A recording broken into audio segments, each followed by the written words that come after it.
एक और सवाल है, डालमिया भारत 2015 पे खरीदा गया है, इसमें क्या करना चाहिए? देखिए 2015 पे खरीदा गया है, 2030 के प्राइस चल रहे हैं, हाई टॉप हायर बॉटम का ट्रेंड है, 20 डे मूविंग एवरेज के ऊपर ट्रेड कर रहा है। तो 20 डे मूविंग एवरेज जो कि 1964 है, उसके नीचे स्टॉप लॉस लगा लीजिए, पोजीशन में बने रहिए। 2050 50 डे मूविंग एवरेज है, उसके ऊपर निकलेगा तो कम से कम 2100 रुपए और उसके ऊपर 2160 तक के स्तर देखने को मिल सकते हैं। ओके। सीजी पावर, ये एक बहुत सुर्खियों में रहा खबर में रहा है स्टॉक हाल फिलहाल में भी, और इस पे जो है धवल ठक्कर ने खरीदारी कर रखी है 535 पर। 6 महीने के लिए अगर इसको होल्ड किया जाए, अभी तो इनके प्राइस से नीचे है, तो कितना ऊपर जा सकता है ये? देखिए बड़ा मूव तो ऑलरेडी स्टॉक दिखा चुका है। अब यहाँ पर पिछले 3-4 दिनों से कुछ प्रॉफिट बुकिंग के इंडिकेशन देखने को मिल रहे हैं। स्टॉक 10 डे मूविंग एवरेज के नीचे ट्रेड कर रहा है। मेरी राय ये रहेगी कि अपनी पोजीशन में स्टॉप लॉस लगा के रखिए 495 के नीचे, जो कि 20 डे मूविंग एवरेज है। उसके नीचे जाए तो आपको अपनी लॉन्ग पोजीशन से निकलना चाहिए। और अब उम्मीद जब करनी है आपको कि आपको एक नया मूव देखने को मिलेगा, तो उसके लिए स्टॉक को 535 के स्तर को ब्रीच करना पड़ेगा। उसके ऊपर जब निकलेगा तो फिर नया मूव देखने को मिल सकता है। 535 के ऊपर निकले तो ही नया मूव इसमें आएगा। और अच्छा, जो पुराने फेवरेट स्टॉक्स थे जैसे एनएचपीसी वगैरह, चेतन कपूर ने एनएचपीसी ले रखा है करीब करीब 92 रुपए के प्राइस पे। लगता है ये लोग फिर से अपनी उसी रफ्तार को पकड़ेंगे? देखिए ये कहना थोड़ा जल्दी है कि उसी तरह का मूव देखने को मिलेगा, लेकिन एक चीज है कि स्टॉक कोशिश कर रहा है बॉटम बनाने की। 80 रुपए 75 रुपए पे काफी बार स्टॉक ने सपोर्ट दिया है। अब एक एक बहुत ही स्ट्रॉन्ग रेजिस्टेंस के आसपास आ गया है, जो कि 96 97 की रेंज में है। एक बार उसको ब्रीच कर जाएगा तो आप बिल्कुल उम्मीद कर सकते हैं कि जो पिछला भाव 115 रुपए के आसपास था, उसको स्टॉक टेस्ट कर सकता है। ओके। कच्चे तेल की कीमतें काफ़ी बढ़ी और उसका असर ऑयल मार्केटिंग कंपनीज पे उतना नहीं हुआ जितना लग रहा था। एचपीसीएल बहुत मामूली सा 4-5 रुपये नीचे, और बीपीसीएल तो ग्रीन में है। फ़ायदा ज़्यादा ओएनजीसी और ओआईएल टाइप के शेयर्स को हो रहा है। माना जी, ऑयल स्पेस में कोई आपको पसंद आ रहा जो अभी खरीदारी करनी चाहिए? देखिए ऑयल स्पेस में ओएनजीसी में डेफिनेटली अभी भी खरीदारी करनी चाहिए। ऑयल इंडिया की बात करिए तो यहाँ पर एक फ्रेश ब्रेकआउट है, यहाँ पर भी आप खरीदारी कर सकते हैं। पोजिशनल बेसिस पे ऑयल इंडिया मैं प्रेफर करूंगा, 600 के स्टॉप लॉस से आप खरीदारी करिए। ऊपर की तरफ 750 750 तक के टारगेट्स ऑयल इंडिया में देखने को मिल सकते हैं। और ध्यान रखिए जो ऑयल मार्केटिंग कंपनीज हैं, ये इसमें जो ट्रेंड है वो बुलिश है। कल भी आईओसी और एचपीसीएल ने ब्रेकआउट दिए थे। मेरा समझना है कि यहाँ पर शॉर्ट पोजीशन ना बनाए, खरीदारी ना करें लेकिन शॉर्ट पोजीशन ना बनाए, क्योंकि शायद यहाँ पर एक कंसोलिडेशन के बाद ऊपर की तरफ ब्रेकआउट देखने को मिल सकता है। ओके, शॉर्ट बनाने की गलती ना करें, भले ही आप इससे दूर रहें, क्योंकि ओएमसीज में गिरावट नहीं है, कमज़ोरी कहीं देखने को मिल नहीं रही है इसमें। चलिए हरकेश का सवाल लेते हैं। हरकेश शर्मा, इन्होंने पारस डिफेंस के शेयर खरीदे हैं 657 रुपये पे। क्या इनको एग्जिट करना चाहिए, होल्ड करना चाहिए? लग रहा परेशान हो गए ये। पारस डिफेंस 657 पे लिया इन्होंने। मेरे ख्याल से 2-3 दिन पहले लिए होंगे, तभी ये शॉर्ट टर्म का व्यू पूछ रहे हैं। और देखिए ध्यान रखिए स्टॉक अब अपने 200 मूविंग एवरेज के ऊपर निकला है। आई थिंक चांस लेना चाहिए, आप अपनी पोजीशन में बने रहिए। स्टॉप लॉस को रिवाइज करके 664 कर लीजिए, क्योंकि अगर ये एक बार 710 रुपए के ऊपर निकलेगा नीरज जी, तो जो नया टारगेट होगा वो 780 रुपए के आसपास का हो सकता है। तो बड़ा मूव देखने को मिल सकता है, तो बने रहिए 664 के स्टॉप लॉस के साथ। ओके। एनबीसीसी काफ़ी चल गया है, 96 पे 2000 शेयर लिए हैं TN26 ने। क्या लगता है आपको, करना चाहिए इनको, रुकना चाहिए अभी? मैं स्टॉक का नाम नहीं सुन पाया। एनबीसीसी। NBCC, okay. तो देखिए एनबीसीसी में रुकना चाहिए, क्योंकि स्टॉक ने 100 डे मूविंग एवरेज पे ही 2 हफ्ते पहले सपोर्ट लिया। अब high top higher bottom chart पे दिखने लगे हैं, 20 डे मूविंग एवरेज के ऊपर ट्रेड कर रहा है। तो सिंपल सा ट्रेड है, 120 रुपए के नीचे जो कि 20 डे मूविंग एवरेज है, उसके नीचे स्टॉप लॉस लगा के अपनी पोजीशन में बने रहिए, क्योंकि शायद इस मूव में आपको 143 145 तक के स्तर देखने को मिल सकते हैं। एंजल वन पे क्या राय मानस जी आपकी? इसने क्यूआईपी किया था जब, तब इसका प्राइस नीचे था, उसी दिन ये फिर 3000 गया। अब उसमें किसको अलॉटमेंट हुआ वो खबरें आई, तो फिर 3% ऊपर आ, 100 रुपये ऊपर, 3100 को पार कर गया। क्या तो एंजल वन देखिए में अभी भी दमखम बाकी है क्या? बिल्कुल दमखम बाकी है, क्योंकि करेक्शन कंप्लीट हुआ है। जो हमने करेक्शन देखा था करीब करीब 4000 रुपए से, वो 2400 रुपए के आसपास थमा, जहां पर 200 मूविंग एवरेज आता था। अब stock higher top higher bottom बना रहा है, 20 वीक मूविंग एवरेज के ऊपर निकल चुका है। मेरे ख्याल से अब जो नया टारगेट होगा वो 3600 रुपए और उसके ऊपर वापस 4000 के स्तर आप देख सकते हैं। तो पोजीशन में बने रहिए, गिरावट पे खरीदारी करिए। आपके जो स्टॉप लॉसेस हैं वो 2800 के नीचे रहेंगे, 2800 रुपए के नीचे लगाने हैं। पोजिशनल टारगेट रहेंगे, स्टॉप लॉस टारगेट रहेंगे ये। दीपक हेमदेव, इन्होंने अडानी पावर के बारे में जानकारी चाहिए। लॉन्ग टर्म के लिए स्टॉक ने बहुत अच्छा प्रदर्शन दिखाया पिछले कुछ दिनों में और आज भी 3% ऊपर। इसका 15 दिन का चार्ट दिखेगा तो देखिए एग्जैक्टली दिखेगा, मेरे ख्याल में 20% की रैली हो चुकी है इसमें। अडानी पावर में लगता है आपको अभी इस लेवल पे एंट्री करनी चाहिए किसी को? बिल्कुल, इस लेवल पे भी एंट्री कर सकते हैं। आपके पास लॉन्ग पोजीशन है तो बने रहिए। उसका कारण ये है कि पिछले 3 मंथ में हमने कंसोलिडेशन देखा, बट फाइनली स्टॉक ने एक फ्लैग पैटर्न का ब्रेकआउट ऊपर की तरफ दिखाया है। 580 का अहम रेजिस्टेंस था, स्टॉक ने उसको ब्रीच किया है, वहां पर वॉल्यूम देखने को मिले हैं। तो अब 520 के स्टॉप लॉस से आप फ्रेश खरीदारी करिए, पोजीशन में बने रहिए। 520 रुपए का स्टॉप लॉस लगाइए, लेकिन टारगेट अब बड़े सेट करिए, करीब करीब 820 रुपए के। 820 के टारगेट अडानी पावर में आ सकते हैं। अच्छा, जी एंटरटेनमेंट में एक खबर आई कि इसके जो अभी इस समय मैनेजमेंट है पुनीत गोयनका, उन्होंने अपनी रेम्यूनरेशन में 20% की कटौती की है। 35 करोड़ लास्ट ईयर उन्होंने लिए थे, उसमें से 20% कम लेंगे इस साल। स्टॉक में थोड़ी सी आज हरकत दिखी थी, लेकिन अब फिर से देखिए वो आ गया नीचे। सवाल है अशोक का। अशोक जी ने 200 शेयर खरीद रखे हैं 182 पे। क्या करना चाहिए इनको, मुनाफा होगा क्या? देखिए, आप मुनाफे की उम्मीद तब करें जब स्टॉक 160 रुपए के ऊपर निकले। 160 रुपए का लेवल ब्रीच हो जाए, उसके ऊपर स्टॉक ट्रेड करने लगे, तब आप उम्मीद कर सकते हैं कि 195 तक के स्तर देखने को मिलेंगे। बट अभी थोड़ा सा जल्दी है। हालांकि पिछले 2 दिनों में स्टॉक ने परफॉर्म किया है, 20 डे मूविंग एवरेज के ऊपर निकला है। तो अगर किसी के पास लॉन्ग पोजीशन है तो 10 डे मूविंग एवरेज जो कि 144 है, उसके नीचे स्टॉप लॉस लगा के आप पोजीशन को होल्ड कर सकते हैं। लेकिन उम्मीद आपको 160 रुपए के ऊपर ही करनी चाहिए बड़े मूव महाराज जी, क्या एचडीएफसी बैंक इस हफ्ते 1500 के ऊपर जाएगा? में। तो ये कहना मुश्किल है कि 1500 रुपए के ऊपर इसी हफ्ते जाएगा नहीं जाएगा, लेकिन मेरा समझना है कि स्टॉक ने बॉटम तो बना लिया है।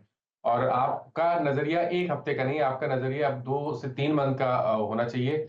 तो आप करंट लेवल्स पे भी खरीदारी कर सकते हैं अगर 2 से 3 मंथ का टाइम फ्रेम हो, और 1600 रुपए के टारगेट सेट कर सकते हैं। अगर आप पोजीशन बना रहे हैं तो 1440 के नीचे स्टॉप लॉस जरूर लगाइए।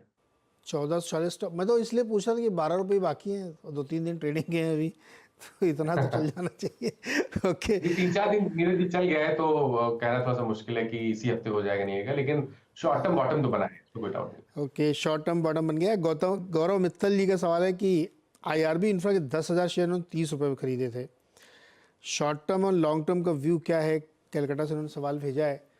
मेरे ख्याल में ये स्टॉक काफ़ी चल गया, अभी तो 60 रुपये के आसपास होना चाहिए। IRB infra. तो देखिए, इतना पेशेंस उन्होंने दिखाया और शायद 70 रुपए तक के भाव भी उन्होंने देखे होंगे। उसके बाद फिर करेक्ट हुआ था स्टॉक, 100 डे मूविंग एवरेज पे सपोर्ट लिया, 20 वीक मूविंग एवरेज के आसपास सपोर्ट लिया था, और फिर से अब नया मूव शुरू हुआ है। इस मूव में शायद आपको 72 रुपए तक के भाव देखने को मिल सकते हैं, तो पोजीशन में बने रहिए। 57 आपके स्टॉप लॉसेस रहेंगे। गर्मी आ रही है सर, कोल्ड ड्रिंक बहुत बिक रही होगी अब तो। वरुण बेवरेजेस पे राहुल का सवाल भी है। 100 शेयर इन्होंने ले रखे हैं 1395 पे। इसकी बहुत इंटरेस्टिंग कहानी है वरुण बेवरेजेस की, और क्या स्टॉक ने परफॉर्म किया है। अभी भी लगता है आपको कि जिनके पास है वो बने रहे इस पे, और जो कोई नया खरीदना चाहता है तो वो खरीदे? देखिए, पहले तो समझ लें ये निवेश का ही स्टॉक है, ये कोई ट्रेडिंग के लिए तो स्टॉक नहीं होना चाहिए, क्योंकि जिस तरह का परफॉर्मेंस रहता है, और ऑलरेडी एक बड़ा मूव हमने देख लिया है। ये मेरे को याद है 300 रुपए से नॉन स्टॉप स्टॉक चला है। पिछले करीब 4-5 हफ्ते में स्टॉक ने कंसोलिडेशन दिखाया है, लेकिन उस कंसोलिडेशन में भी 20 वीक मूविंग एवरेज के ऊपर ट्रेड कर रहा है। तो आपका जो स्टॉप लॉस रहेगा वो 20 वीक मूविंग एवरेज रहेगा। 1290 के स्टॉप लॉस से आप पोजीशन को होल्ड करिए। ट्रेंड अभी भी पॉजिटिव लगता है, और कंसोलिडेशन के बाद अगर 1500 रुपए के ऊपर ब्रेकआउट देखने को मिलेगा तो आपको 1780 रुपए तक के भाव भी शायद बीबीएल में देखने को मिल जाएंगे। तो पोजीशन स्टॉप लॉस लगाइए 1290 का, और पोजीशन में बने रहिए। 1290 के स्टॉप लॉस, फिर 1600 से ऊपर जा सकता है। अच्छा, गर्मी की थीम वाले में पता नहीं डायरेक्टली इनको जोड़ना चाहिए नहीं, लेकिन देखिए कल देखिए एसी वाले स्टॉक खूब चल रहे थे, और उसमें वरुण बेवरेजेस भी अब कह रहे बहुत हीट होगी, बहुत गर्मी होगी, तो कोल्ड ड्रिंक भी बिकेगी आई थिंक सो। खैर एनीवे, देखना पड़ेगा इसको। चलिए अगला सवाल लेते हैं। मेरे नामा राशि है नीरज गर्ग, और इन्होंने हिंडाल्को पे सवाल पूछा है। 100 शेयर है इनके पास 576 के भाव के। बहुत ही शॉर्ट टर्म के लिए इनको व्यू चाहिए। तो देखिए, हिंडाल्को पे मैंने आज मॉर्निंग में भी रिकमेंडेशन दिया था, क्योंकि ब्रेकआउट देखने को मिला है। तो पोजीशन में बने रहिए। अगर बिल्कुल शॉर्ट टर्म की बात करें, 1 हफ्ते का टाइम फ्रेम लेके चलें, तो आपके जो स्टॉप लॉसेस हैं वो 568 के रहेंगे। 568 रुपए के स्टॉप लॉस से आप पोजीशन में बने रहिए। मेरे ख्याल से आप स्टॉक 600 रुपए के लेवल्स को जल्द टेस्ट कर सकता है। ओके, सलील कुमार जी ने बेंगलोर से लिखा है और आपको नमस्कार भेजा है। एमजे लिखा उन्होंने आपके लिए कि आपका ओपिनियन चाहिए एक्शन कंस्ट्रक्शन इक्विपमेंट पे। 2000 शेयर इन्होंने ले रखे हैं और हमको तो बहुत पहले इन्होंने लिए होंगे जब 20-25 रुपए का होता था। लॉन्ग टर्म इन्वेस्टर है ये। तो देखिए, एज की बात कर रहे हैं, ओके ठीक है। तो देखिए यहाँ पर ब्रेकआउट तो ऑलरेडी 1500 रुपए के ऊपर देखने को मिला है। लॉन्ग टर्म इन्वेस्टर है तो बिल्कुल बने रहिए, क्योंकि जो ब्रेकआउट देखने को मिला है उसके टारगेट 1950 रुपए के आते हैं। तो लॉन्ग टर्म के हिसाब से बेहतरीन स्टॉक है। पोजीशन में आप बिल्कुल बने रह सकते हैं। कभी गिरावट दिखे तो खरीदारी भी करनी चाहिए। आपके जो स्टॉप लॉसेज हैं वो अ, अब आपके स्टॉप लॉसेज रहेंगे 1310 रुपए के नीचे। 1310 के स्टॉप लॉस से आपको बने रहना है 1950 के टारगेट के लिए। ऑलमोस्ट 600% 2 ईयर्स में क्या रिटर्न बनाया है इस स्टॉक ने, 600%। चलिए बढ़िया, बने रहिए भाई, इसमें 1900 तक के लक्ष्य भी दिखेंगे सलील जी आपको। गौरव सेठी का सवाल है, इन्होंने एसआरएफ की कॉल ली है 2660 वाले स्ट्राइक प्राइस की, 75 रुपए की। क्या ये 100 रुपए के टारगेट के लिए होल्ड करें? तो बिल्कुल होल्ड करिए, क्योंकि देखिए यहाँ पर ट्रेंड पॉजिटिव है। हालांकि कल छोटी सी प्रॉफिट बुकिंग देखने को मिली थी, लेकिन उससे कहीं जो ट्रेंड है वो डैमेज नहीं हुआ है। तो ट्रेंड पॉजिटिव है। आप अपनी पोजीशन में बने रहिए। कैश के लेवल्स ध्यान रखिए। 2580 सपोर्ट है, उसके नीचे आपको स्टॉप लॉस लगाना है। ऊपर की तरफ टारगेट 2750 के सेट करना है। ओके, सरोज जी का सवाल है क्लीन साइंस पे 1375 पे ले रखे हैं 50 शेयर, क्या करें ये? तो 75 पे 50 शेयर लिए हुए हैं।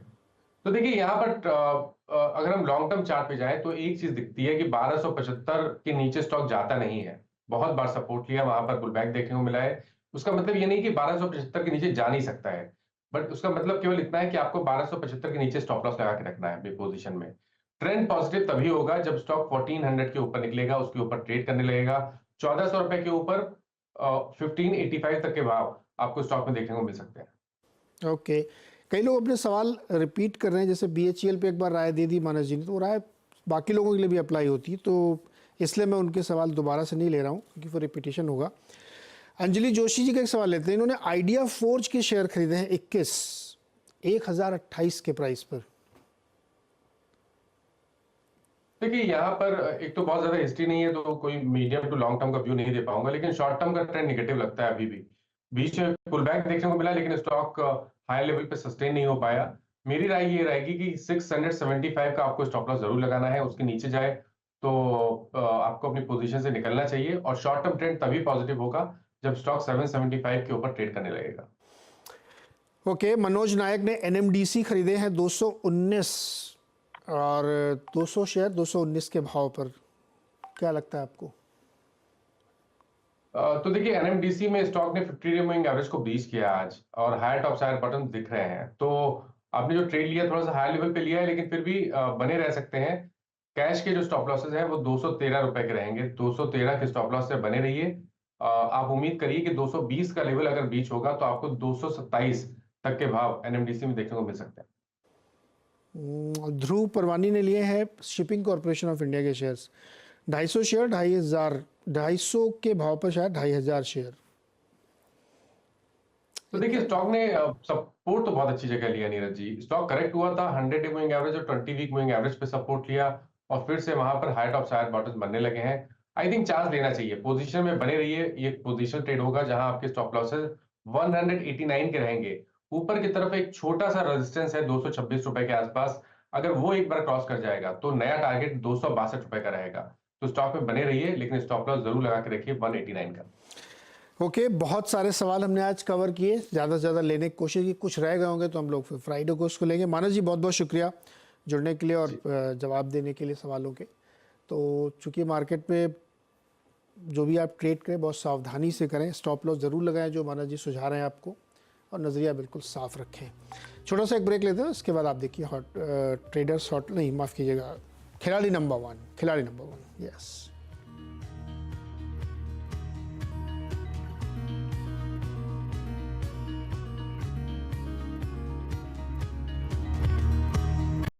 बता दें कि मनी कंट्रोल पर दिए गए विचार एक्सपर्ट्स के अपने निजी विचार होते हैं। वेबसाइट या मैनेजमेंट इसके लिए उत्तरदायी नहीं है।